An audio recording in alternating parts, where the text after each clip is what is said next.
Saya Kartika Yulandari, calon guru penggerak angkatan 9 dari Kabupaten Tanggamus, Provinsi Lampung. Di sini saya akan mewawancarai Ibu Holia selaku kepala sekolah dari SMP Negeri 1 Wonosobo. Betul ya Bu?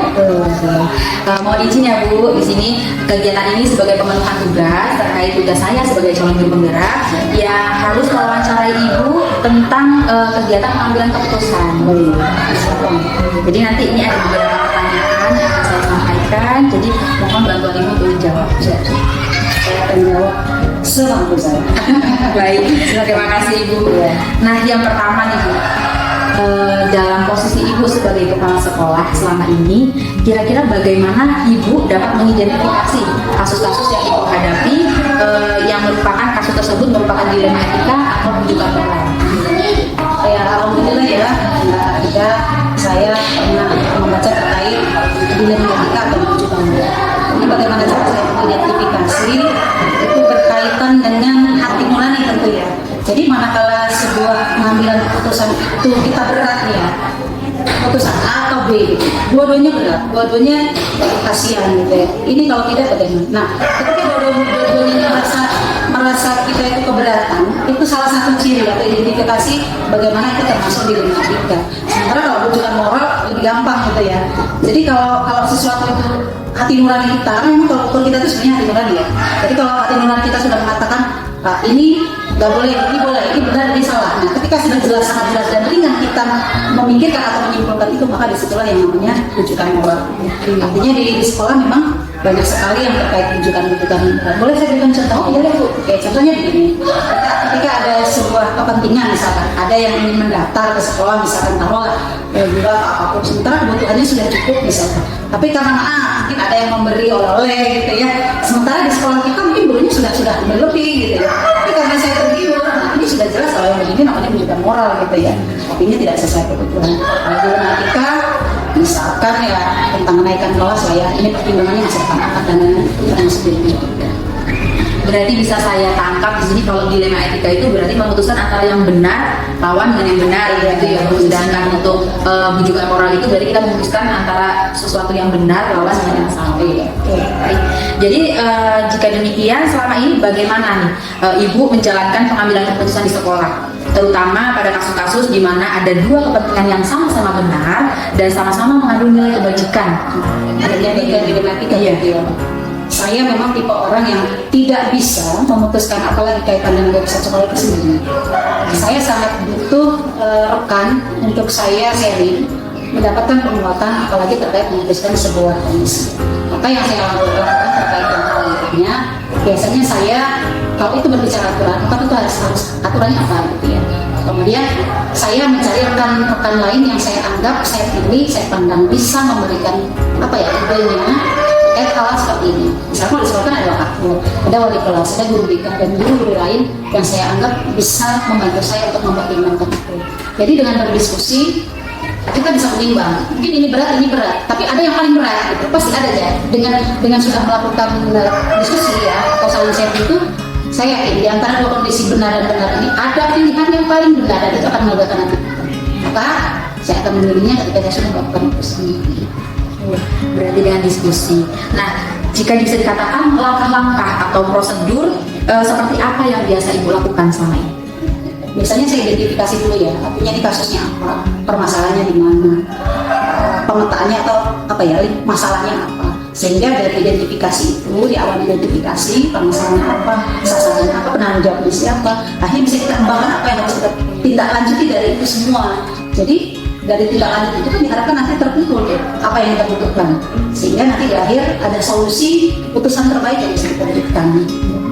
Berarti memang harus melewati beberapa langkah yang dan saya memang nggak bisa kalau memutusin itu langsung wah ini begini aja, saya nggak percaya diri orangnya, jadi saya harus melalui tahap-tahap. Baik. Nah, hal-hal apa saja yang selama ini Ibu anggap efektif dalam pengambilan keputusan pada kasus-kasus dilema etika?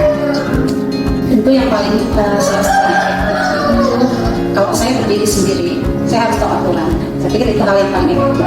Ketika saya mengetahui aturan, maka itu akan menjadi penguat. Itu nomor satu buat saya.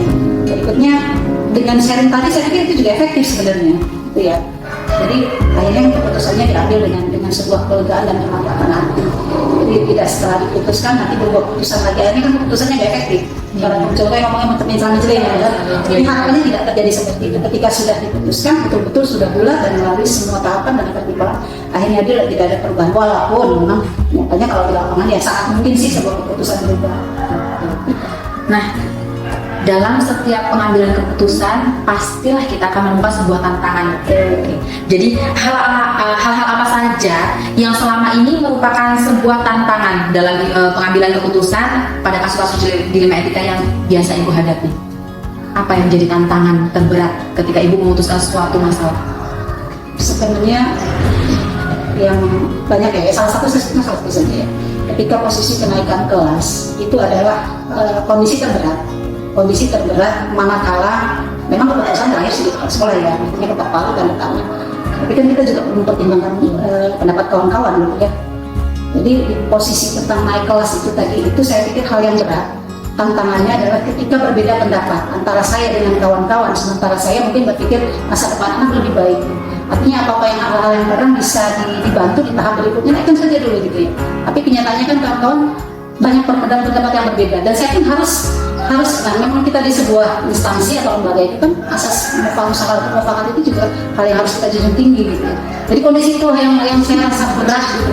Jadi kadang-kadang saya mendapati yang saya inginkan itu tidak disepakati kawan-kawan gitu loh, karena memang anak ini terlalu itu gitu ya, dengan aturan yang ada di Komisi 1 kan bahasanya, dan anak ini memang betul-betul di kategori yang tidak lain kelas.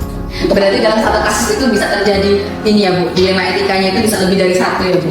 Contoh ngambil kasus yang barusan tentang kenaikan, berarti di situ ada dilema etika, perang antara kebutuhan individu dan membela seorang individu yang kemungkinan tidak naik kelas, tetapi kita juga harus mendengarkan secara kelompok, pendapat kelompok. Bisa juga tentang keadilan dan rasa kasihan. Keadilan menurut saya bisa jadi berbeda menurut kawan yang lain. Betul ya. Saya rasa kasihan dasarnya kawan-kawan rasa adil gitu ya. Betul, bisa gitu. Iya. Nah, apakah pada setiap pengambilan keputusan itu, apakah Ibu memiliki jadwal tertentu dalam penyelesaian sebuah masalah, atau memang biasanya masalah tersebut langsung diselesaikan pada satu tempat tersebut? Artinya kalau ada dilema etika ini kan tidak terjadwal sih sebenarnya ya. Dia yang terjadwal mungkin di posisi rapat itu mungkin bisa bilang terjadwal ya. Kalau di peristiwa-peristiwa lain saya pikir tidak adalah dilema etika yang terjadwal ya. Lebih bersifat banyaknya dadakan gitu ya. Artinya ini datangnya tiba-tiba, tentu ketika memang ada dilema, jika selesainya semakin cepat kan semakin baik ya. Artinya tidak ada penjadwalan khusus gitu ya harusnya. Tapi kita memang punya rencana gitu loh. Ketika muncul sebuah dilema, saya harus kesini, besoknya kesini. Kalau itu disebut penjadwalan, ya mungkin seperti itu. Tapi lebih bersifat tentatif lah ya. Jadi menyesuaikan aja ya. Baik. Nah, ada nggak Bu seseorang atau faktor-faktor apa yang selama ini mempermudah atau membantu Ibu dalam proses pengambilan keputusan pada saat menghadapi kasus-kasus dilema etika? Kalau posisinya seseorang itu terlalu berat tidak, tapi yang sering saya jadikan tokoh ketika saya memutuskan itu salah satunya adalah Bapak di Dinas Pendidikan itu Kabid Ketenagakerjaan. Beliau orang yang humble gitu ya, enak, jadi kita terbuka gitu. Ketika saya ada sesuatu yang kegalauan terkait apapun di sekolah, maka saya akan coba tanyakan ke beliau untuk meminta arahannya, bagaimana seharusnya saya bersikap. Jadi beliau itu sudah tidak sekali dua kali ketika saya curhat, Pak saya harus seperti apa, menurut Bapak sarannya begitu, seperti apa. Beliau namanya Pak Bagus gitu ya, jadi saya sering sekali menanyakan ke beliau kalau dibilang satu. Kalau untuk lingkungan sekolah, maka saya akan bertanya dengan Wakil Kurikulum gitu ya, ke seseorang, dan memang kawan-kawan sendiri yang saya anggap bisa membantu saya mengambil sebuah keputusan yang tepat. Dalam artian berarti membutuhkan seseorang untuk berbagi, sharing itu sangat butuh ya Bu. Agar kita bisa memperkuat setidaknya ketika kita sudah memiliki keputusan, tapi kita memiliki keyakinan yang lebih terhadap keputusan yang biasa kita ambil.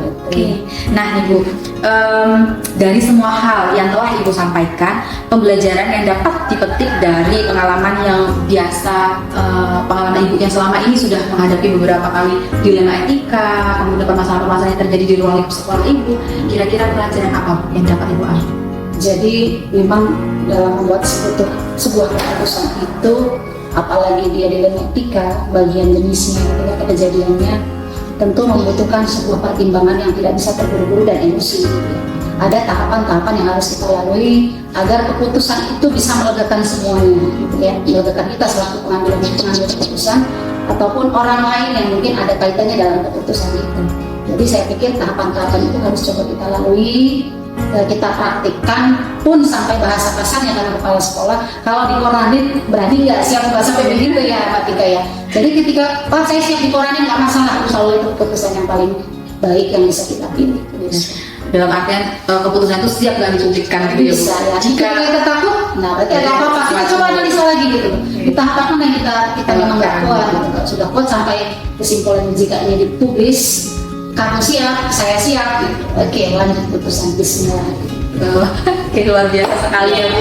Memang ternyata dari pembicaraan kita kali ini saya menganggap bahwa dalam setiap mengambil keputusan kita butuh kekuatan mental dan keyakinan moral yang selama ini kita pegang harus sesuai dengan nilai-nilai kebajikan seperti itu ya Bu. Oke, terima kasih sekali nih Bu bisa bincang kita kali ini membuat saya mendapat pembelajaran yang banyak sekali tentang praktik pengambilan keputusan. Mudah-mudahan bermanfaat. Amin. Oke, sekali lagi saya ucapkan terima kasih Bu. Mudah-mudahan kita selalu bisa berpegang teguh terhadap nilai-nilai kebajikan kita saat mengambil sebuah keputusan. Terima kasih Bu. Wassalamualaikum warahmatullahi wabarakatuh. Waalaikumsalam.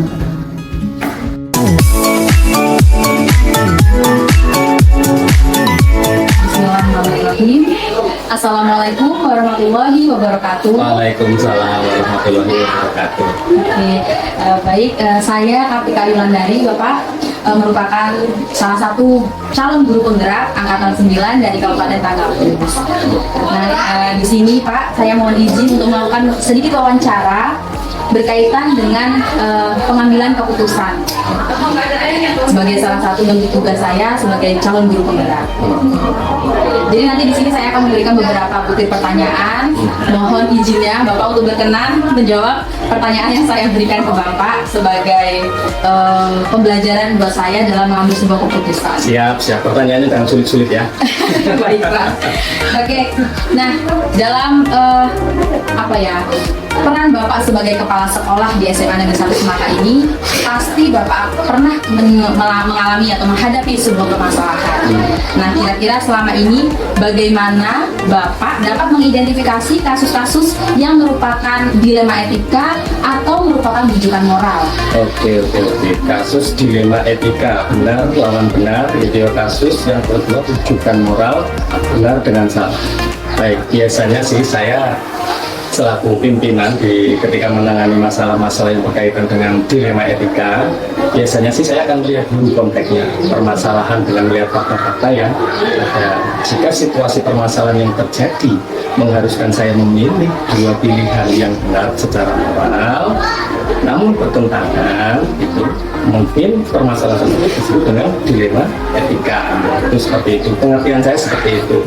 Namun jika permasalahan tersebut merupakan situasi yang terjadi ketika seorang harus memilih keputusan atau mengambil ataupun membuat keputusan antara yang benar atau yang salah, maka masalah itu saya sebut sebagai masalah yang rujukan moral. Kira-kira seperti itu.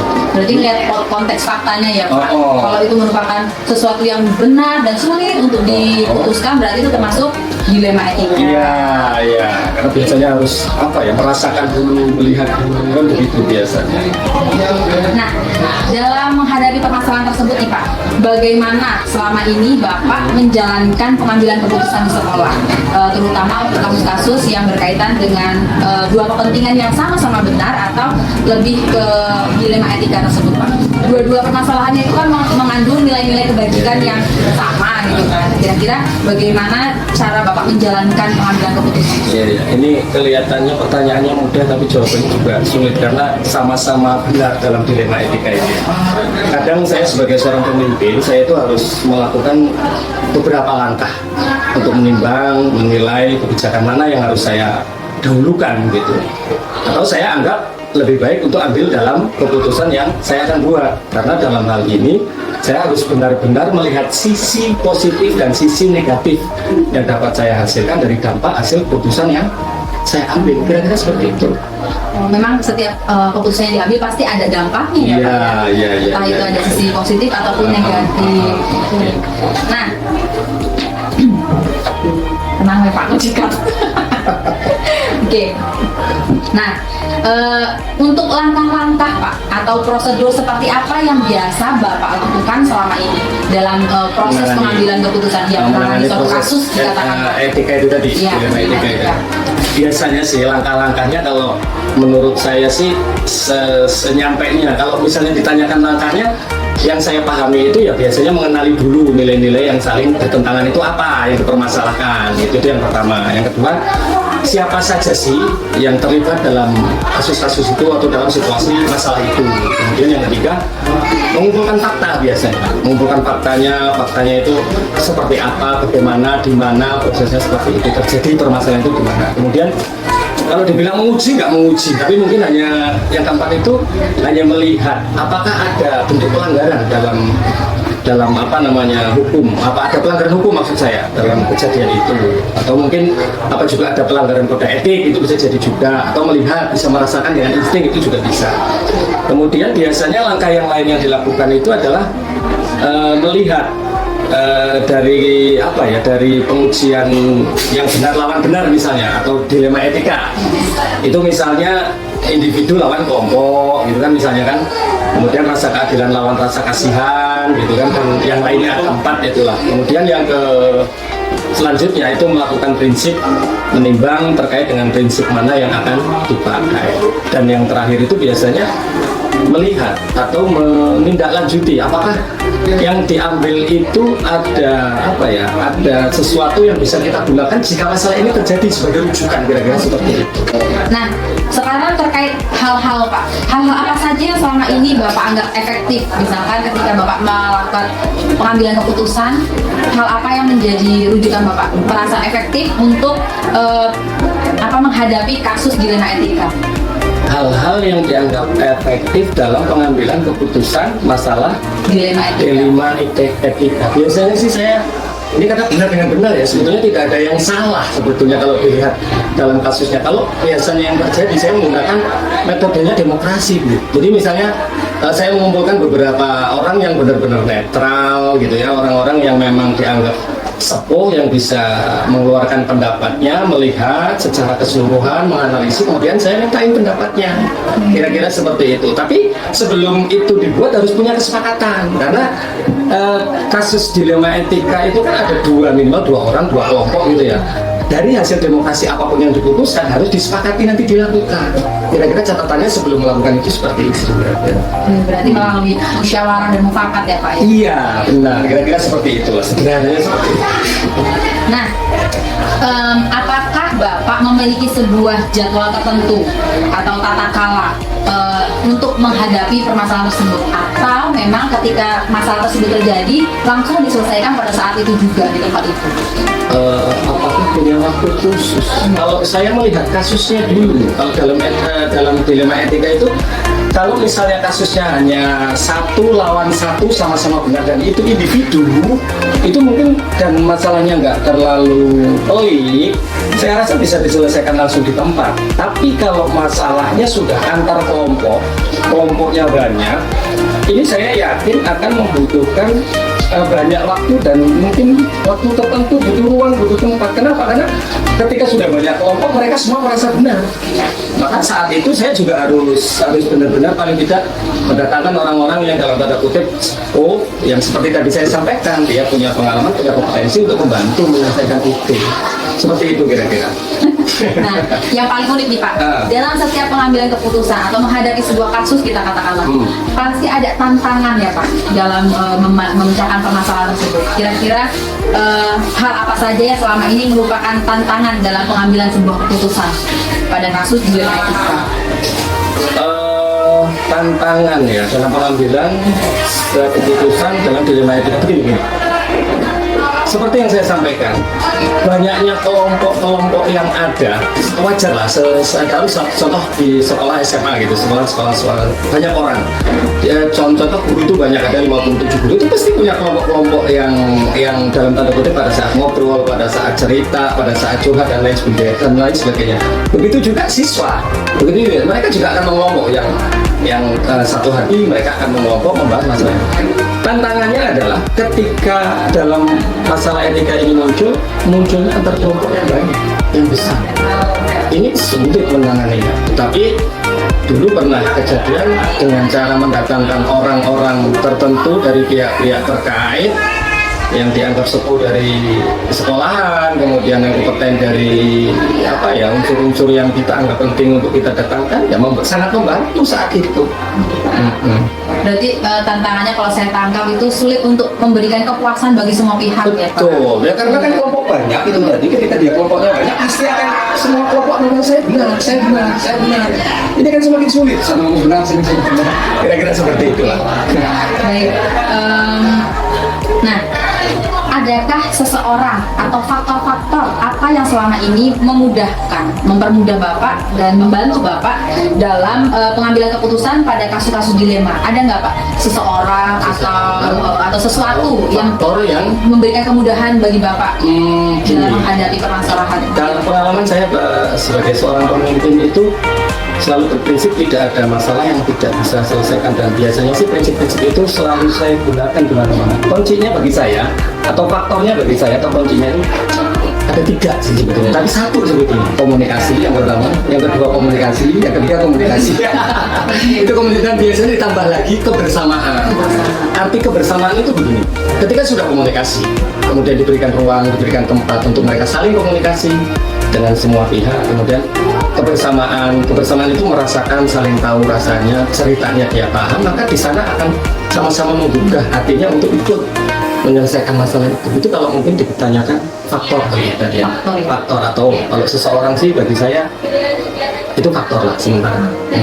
Berarti prinsip ya Pak, prinsip kebersamaan, komunikasi yang saling dipegang teguh oleh seluruh warga sekolah. Oke. Nah, dari semua hal yang telah Bapak sampaikan ini, pembelajaran yang dapat Bapak ambil atau dapat Bapak petik selama Bapak menjadi kepala sekolah, menghadapi berbagai macam kasus dilema etika atau kasus-kasus pendidikan moral dan yang lainnya, itu kira-kira pembelajaran apa yang Bapak peroleh? Pelajaran untuk saya? Iya. Oke, jadi prinsipnya atau pada dasarnya saya selalu sebagai pemimpin itu selalu punya prinsip atau konsep selalu belajar dan selalu belajar. Apalagi dalam konteks dilema etika. Ini pasti masalahnya akan selalu beda. Guru dengan guru itu beda. Masalahnya dengan guru dengan wakil kepala sekolah, guru dengan kepala sekolah dengan guru atau guru dengan siswa itu pasti beda. Nah, di sini dibutuhkan tantangannya ya selalu update si kepala sekolah itu harus selalu mengutamakan apa ya, menyusup ke belakang, menyusup ke bawah untuk mencari tahu. Jangan sampai masalah itu muncul kepala sekolah itu nggak tahu. Itu yang saya nggak mau terjadi itu. Kemudian mungkin yang selanjutnya bagi saya, ketika ditanya ini banyak apa sebagai pimpinan, selain harus belajar, harus banyak bersabar. Karena jujur seorang pimpinan itu akan selalu punya visi dan selalu punya target, nggak mudah mencapai itu.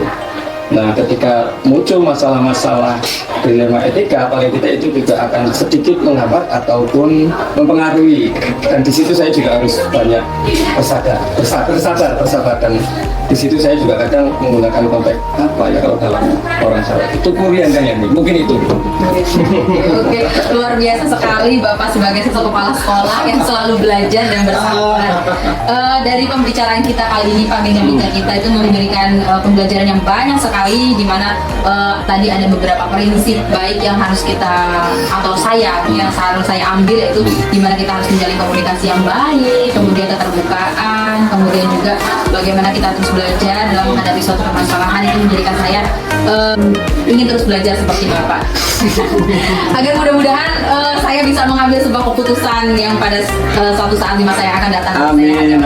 Saya bisa mengambil keputusan dengan keberanian. Karena yang saya tangkap di sini Pak, pengambilan keputusan, pengujian keputusan itu harus dilandasi dengan mental yang berani. Siap. Benar. Karena ternyata tidak mudah untuk menjadi seorang pemimpin di atas. Nanti bisa merasakan. Insya Allah suatu saat. Amin. Baik, terima kasih Bapak atas bincang-bincangnya. Mudah-mudahan memberikan manfaat yang banyak bagi kita semua. Dan saya akhiri, wassalamualaikum warahmatullahi wabarakatuh. Waalaikumsalam warahmatullahi wabarakatuh.